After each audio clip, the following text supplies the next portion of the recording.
साई संस्थांमधील मोठी चोरी सध्या उघड झाली आहे। साई भक्तांनी श्रद्धेनं दान केलेल्या रोख रकमेवर कर्मचारी डल्ला मारायचे। दानपेटीतील रकमेची मोजदाद करताना नोटांचे बंडल लपवून ठेवत होता। लेखा शाखेचा शिपाई बाळासाहेब नारायण गोंदकर यानं ही रक्कम चोरल्याचं सध्या समोर आलंय।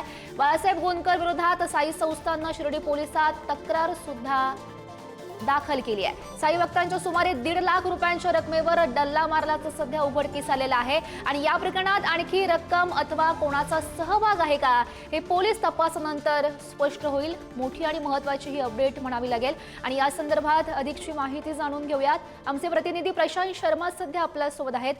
प्रशांत, खरं तर हे धक्कादायक म्हणावं लागेल। खरं तर अनेक जे आहेत साई भक्त ते मोठ्या श्रद्धेनं दान करतात, मात्र त्यामध्येच ही मोठी चोरी उघड झाल्याचं बघायला मिळत आहे।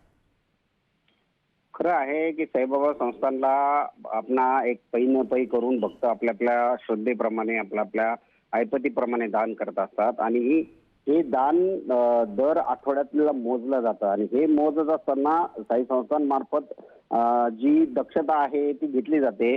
मात्र एवढी दक्षता घेऊनही काही कर्मचारी जे आहेत ते आपली हातचलाखी दाखवत रक्कम लंपास करण्यात आलं तर याआधी पण उघड झालं होतं।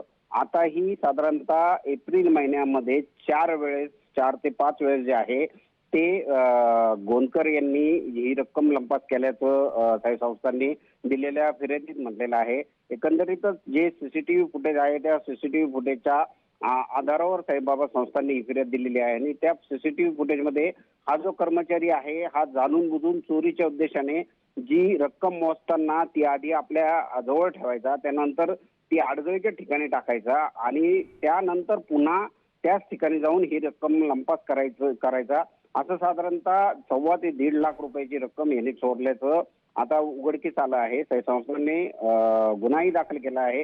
पुढील तपास आता पोलीस काय करतात यावर लक्ष असणार आहे। मात्र श्रद्धेच्या पैशाला आणि श्रद्धेला तडा देणाऱ्या कर्मचारी विरोधात कठोर कारवाई करण्याची मागणी केली जाते। नक्कीच प्रशांत, आपण खरं तर म्हणू शकतो या गोंदकरला सध्या पोलिसांनी अटक केलेली आहे, त्याची चौकशी सुरू आहे। पोलीस तपासातून काही महत्त्वाची माहिती समोर आली आहे का?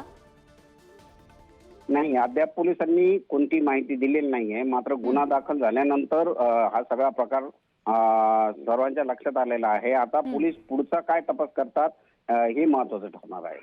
नक्कीच प्रशांत, या घटनेवर असंच लक्ष ठेवून राहा। तुर्तास धन्यवाद दिलेल्या सविस्तर माहितीसाठी।